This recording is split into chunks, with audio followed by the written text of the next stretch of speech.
All right. I know y'all think I have a good memory, but actually, this is my memory. All right. So, tonight's lecture is about the war in Somalia. I'm not really going to do that to you guys, but it is now America's longest war, longer than the war in Afghanistan, and it is a horrible war, and there's a brand new famine kicking in there this year, so should pay attention to it. It is very important, and we cover it for you at antiwar.com in case you're interested. But that's not what the rest of my talk is going to be about, I promise. I'm actually, I got to say this. As many of you know, I'm closely tied to a couple of nonprofit institutions, my own little Libertarian Institute, and of course, Antiwar.com. But those are both 501c3 nonprofit organizations, and that means that my appearance here tonight has absolutely nothing whatsoever to do with either of those organizations. I say that as my magic spell to keep the IRS stormtroopers away. You understand? Everybody understands. Good. Okay. Hope the IRS understands. All right. Now, 3 cheers for the Mises Caucus, huh? Yeah.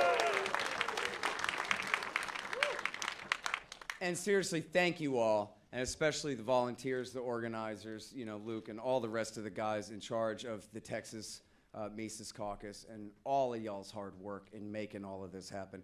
It's easy for me to make phone calls and say, do this and do that different and whatever, but you guys are the ones doing the work. So I'm really grateful, and you guys, I know the rest of the audience here is really grateful for the effort for you guys leading the Mises Caucus in Texas here. So round of applause for those guys. Yeah.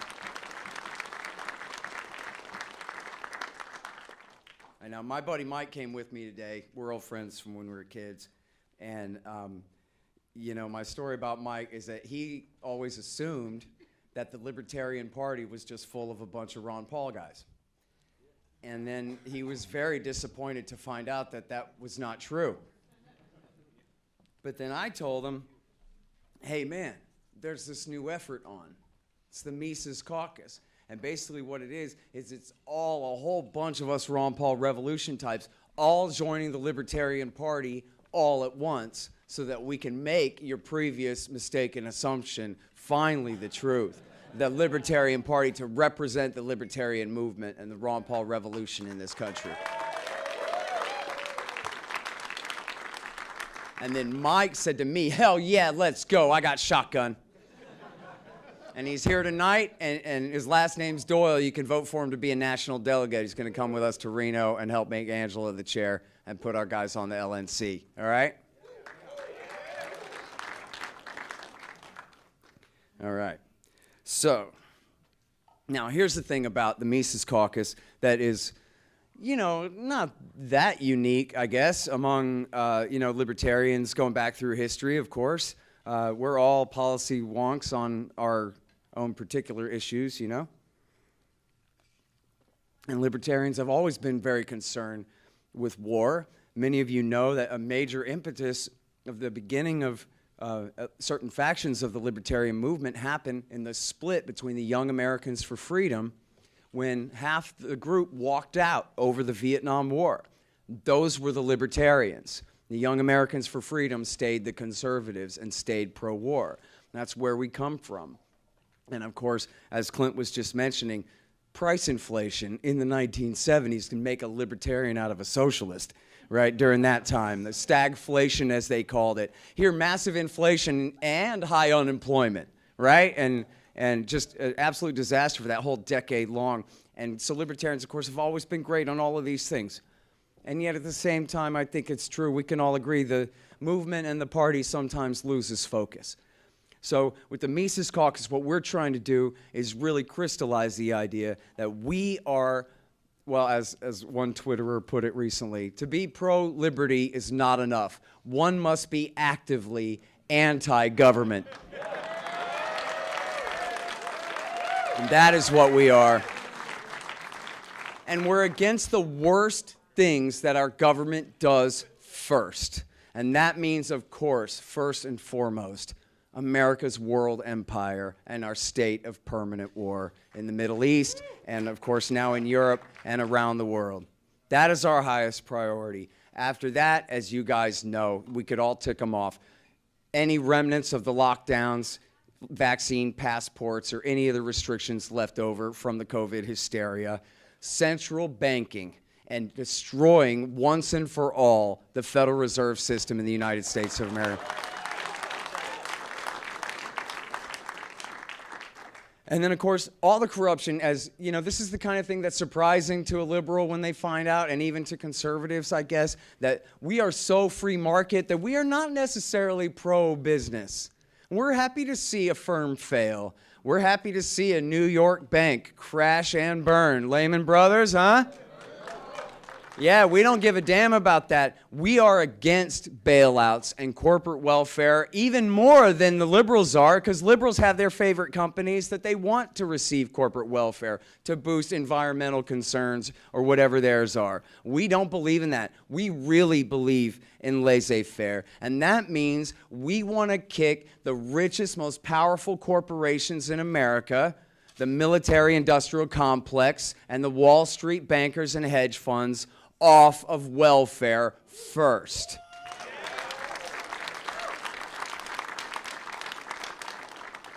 And of course, that includes all the insurance companies, the hospital companies, and all of the other pharmaceutical firms and everybody involved in the healthcare industry, which is the #1 cause of our insane healthcare costs in this country. Makes it impossible for people to take care of their family, which is probably, I think you would all agree, the #1 cause of people believing in socialism in this country. Because I can't pay my wife's medical bills, somebody's got to, right? Or what are we going to do? We're just going to throw everybody away? And so, of course, as we know, it's the middle of the road leads to socialism, as Mises says. What we need is a free market in healthcare. Then we'll be able to afford to take care of ourselves and take care of our families. The conservatives are not going to win that fight for us. That's on us. And we can do that. We can tell that message, and we can preach that message and help the American people understand that socialism is not the solution to our healthcare costs.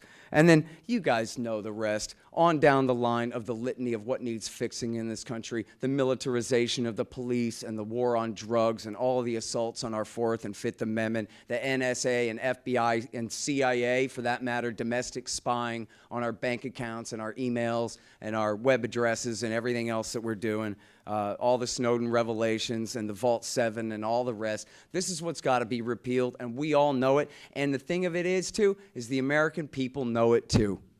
And I'm going to ruin something Dave was maybe going to say in his talk tonight, which is he went and did an interview with Glenn Beck today, the former right-wing hawk. And I say former because today he said, I was so wrong about that. I was wrong to support the war in Iraq. I was wrong to support the Patriot Act. As the great Colonel Douglas McGregor says, retired Army colonel, now right-wing anti-war guy, he says, you know, time is a greater winner of arguments than reason. And here we are in 2022, and who can say that the Federal Reserve smooths out the boom and bust cycle in our society? Who can say that the war protects our security and spreads freedom to the darkened, unenlightened people of the world and all of these things? Nobody believes it anymore. It's just not true. And it's been proven all false now. And who are the ones who are left proven right? We are. We're the ones who got it right the whole time. And so, that brings me, well, I got a lot of things here. I want to talk about the Ron Paul Giuliani moment. Now, everybody remembers what happened there, right? Is Ron Paul stood up to the bully, the former New York City Mayor, Rudy Giuliani. And Giuliani said, I demand you take that back. And Ron Paul said, no, I don't think so, and told the truth twice in a row. But remember what it was. He was feeding the American people the most bitter pill of all. He said, look, the terrorists don't attack us and kill our people by the thousands because they hate how innocent and free and wonderful we are. They hate us essentially because of Bill Clinton's foreign policy, bombing Iraq from bases in Saudi Arabia for 8 years long. That's what got our towers knocked down. Now, this is the most bitter pill. George Bush said they hate us because we're great and love our moms. Now you're telling me we actually did something wrong? We, meaning the U.S. government, did something to cause this problem? Now, that is a bitter pill. Nobody wanted to hear that. Nobody's mom and dad wanted to hear that, but they did hear it. They heard it from Ron Paul. And why? Because they could tell that he respected them enough to simply tell them the truth, no matter what it was.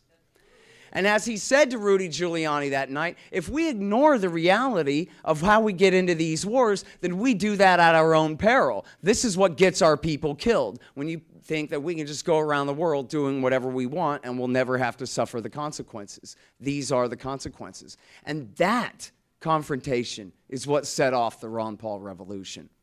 And it was incredible. For those of us who lived through 2008, we'll never forget it. And for those of you who didn't, I highly recommend to you, you can find it online easy. It's called For Liberty, How Ron Paul Watered the Withered Tree of Liberty. And it shows exactly, it's like an hour and a half long, and I swear to God, it just gets better and better and better all the way through this documentary. And it just shows how tens of millions of Americans said, this is it.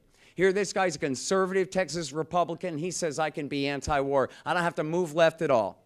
If you like your identity, you can keep it. You just don't have to believe in this crap anymore. It's not believable, is it?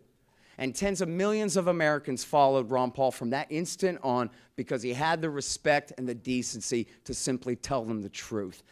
That is our North Star. That is what we are about, telling the American people the truth. And then they'll know what to do, which is also we want them to do because we've thought this stuff through.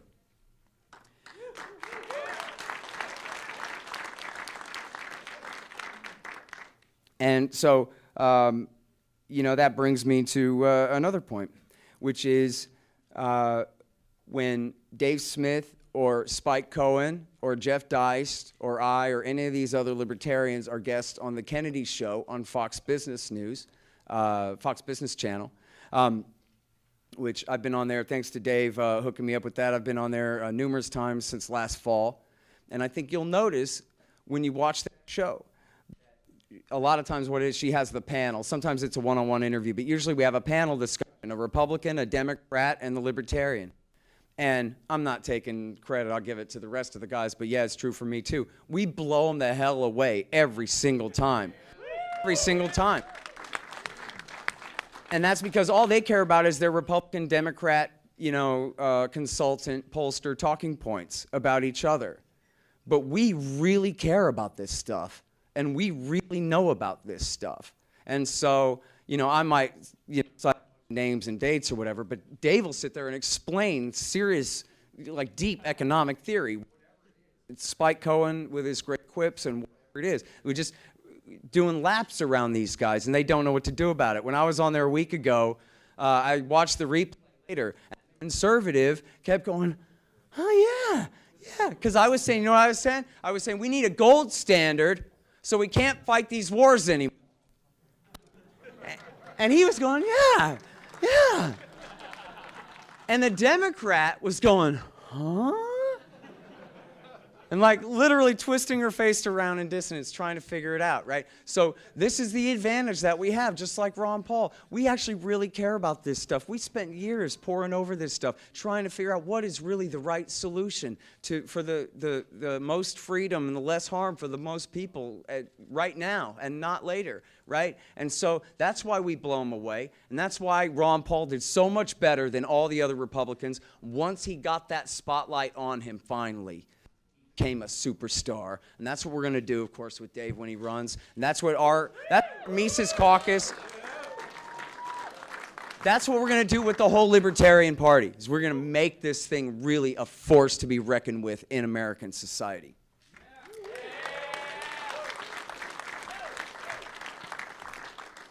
Now, here's just a little bit of advice, and I'm proud that Spike Cohen has plagiarized this from me. I gave it to him.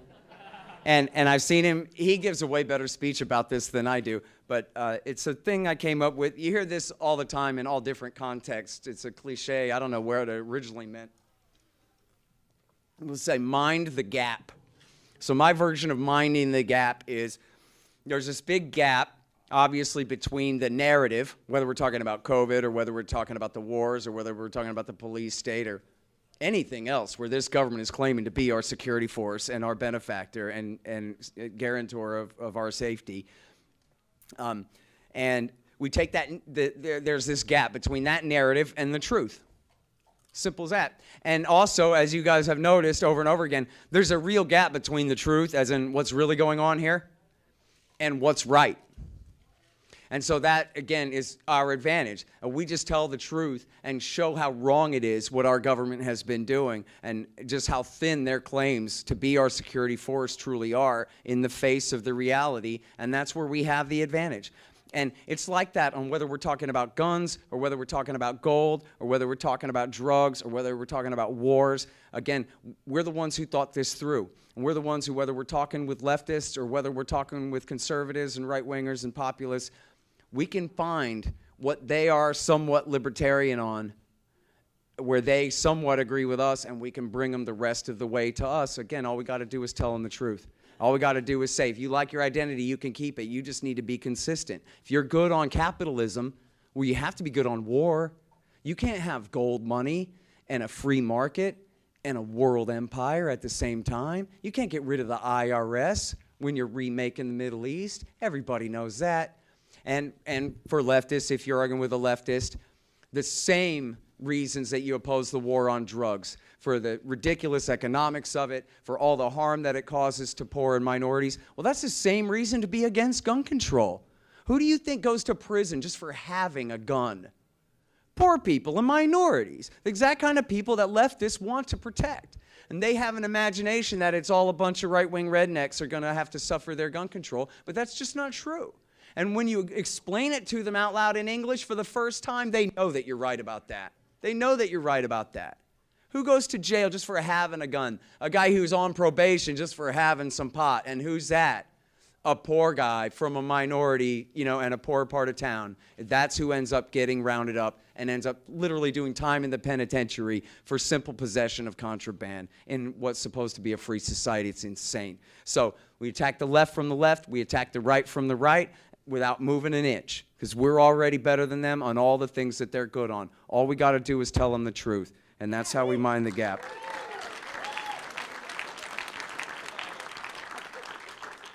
All right, now I have to say real quick, Denise is here. I met Denise. Where are you, Denise? Are you here? Okay, great. Oh, there you are. Great. So Denise is here. She's going to be introducing a resolution tomorrow for the Texas State Libertarian Party to endorse and support the Defend the Guard legislation. Okay? And we have a guy. His name is Brian. Oh, man, I forgot it. Was it? Brian Slayton is a Republican member of the House who's introduced this legislation for us in the last year. We can work with him, we can support him, and we can help him to lobby the other members of Congress. For those who aren't familiar, this would be a law that says that the federal government cannot have Texas National Guard troops for foreign missions, other than training, but for any actual mission overseas in war, without an official declaration of war from the U.S. Congress. Which we all know they'll never do, right? And let me tell you, this is important, okay? The media is paying big attention to this. This is a huge issue. The Pentagon sends generals to argue against it in front of the Texas state legislatures to try to threaten them that they'll get their money withheld. You're familiar with the News Hour on PBS at night. They did a 25-minute segment all about Defend the Guard and the threat that it poses to American militarism. They're taking it very seriously. And why? Because it's led by combat veterans from the 21st century terror wars. Okay? And to coin a phrase, they've had enough already. And they're serious about this now, and they're really pushing hard. So when Denise introduces this thing tomorrow, she's going to need our support, right? Okay. And now you guys know that's my issue is war. And it is the movement's issue. You know, the guys at Cato, despite some of their bad reputation or what have you, the guys at Cato have been great on the terror wars, all terror war long. Doug Bondo and Ted Carpenter are the best of the best. All the guys at the Future Freedom Foundation at the Foundation for Economic Education, at the Independent Institute, at the Mises Institute, LouRockwell.com, and of course now my newer Libertarian Institute. All of us are good on war, all of us, and this whole time too. Libertarians have owned the URL antiwar.com since 1995. Okay? This is our issue.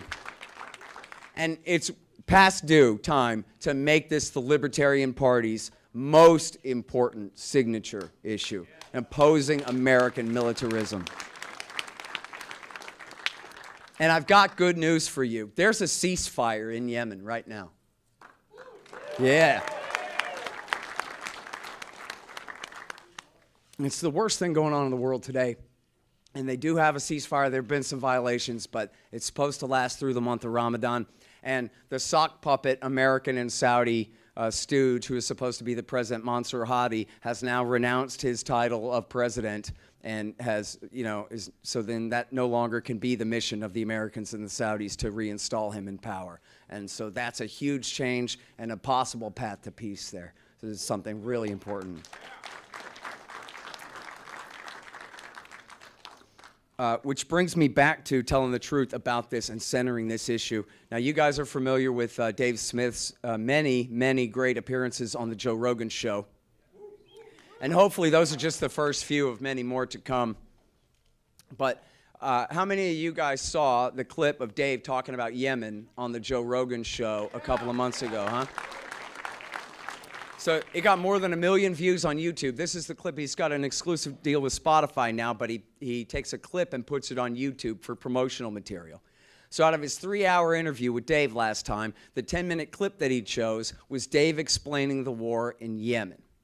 Now, I'm totally making up these numbers, but I know that you'll agree with me anyway. Out of the 12 million people who saw that show or heard that show, about 5% of them really already know what libertarians are about. Love us or hate us, okay? Probably about another 10% think that they know what libertarianism is, but they probably have only a pretty thin grasp. And then the other 85% really don't know anything about it, right? Maybe they think it's a Republican that smokes pot, which we do smoke pot, but we're not Republicans. Or maybe they think, Penn Jillette or, something like that. No offense, Penn Jillette. But mostly they don't know. So here's Joe Rogan with this huge audience. He's the most important man in media in the world. And he says to Dave Smith, he goes, well, what's this libertarian stuff about? And Dave goes, well, we're anti-war. And he goes, all right, yeah, but, what else do you hate? And he goes, imperialism and militarism. And then Joe Rogan says a little while later, he goes, libertarian. So you're a libertarian, Mr. Libertarian. So what's this chip on your shoulder about anyway? And Dave goes, the war in Yemen, Joe.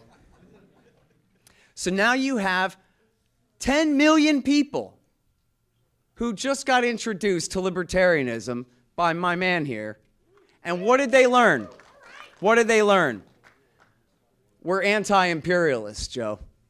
That's what they learned. We're anti-war. The war in Yemen, the most, because that's the worst. And that's what they got to learn about us. And while at the same time, there was plenty of context to understand, Dave's not a leftist. Dave is a capitalist. Dave is a hard money guy. Dave wants to end the Fed. Dave is a libertarian. There ain't no anti-Americanism here, just anti-American militarism. And it scored. And frankly, that clip of Dave talking about Yemen on YouTube, that is the most publicity and prominence that catastrophe for the last 7 years has gotten in the last 7 years, okay? It's the biggest thing that's happened to push that story forward. That's the future of the Libertarian Party led by the Mises Caucus.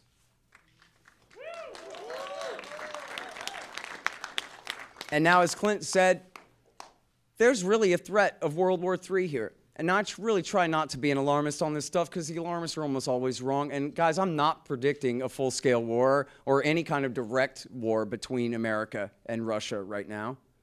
I'm not saying that. But I don't think that changes the fact that we are closer to thermonuclear war, a full-scale general nuclear war with Russia right now than at any time since 1962 and the Cuban Missile Crisis. And someone on Twitter the other day said to me, how do you figure? I don't know, we had this huge kind of proxy war in Vietnam. Yeah, but Vietnam wasn't right on Russia's western border, 400 miles from Moscow.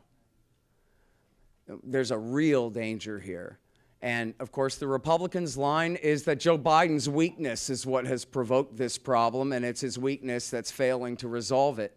And as Clint said, in sometimes the most grotesque ways, proposing a no-fly zone, which, as Clint said, would mean American planes shooting down Russian planes and Russian planes shooting down American planes. It would also mean America being forced then at that point to hit anti-aircraft positions inside Russia. Because, again, we're talking about a conflict on their western border, 5,000 miles east of Washington, D.C. And if we're going to have a no-fly zone over Ukraine, we got to take out anti-aircraft missiles inside Russia. That means we all die in a thermonuclear war. And that's the best the Republicans can do. But that's not our criticism. Our criticism of the Biden administration is that they have been reckless, that they refused to negotiate in good faith before this conflict broke out, and for the past 60 days have refused to negotiate in good faith with the Russian government in an attempt to solve this. You know, the last time our Secretary of State, Antony Blinken, spoke to the Russian Foreign Minister, Sergei Lavrov, was on February the 15th. It's April the 8th today. This is treason against America, against all of mankind. Not on behalf of a foreign power, unless you count the nuclear missiles as the foreign power. They're the only ones who benefit the increased risk of their impending use. So that's it.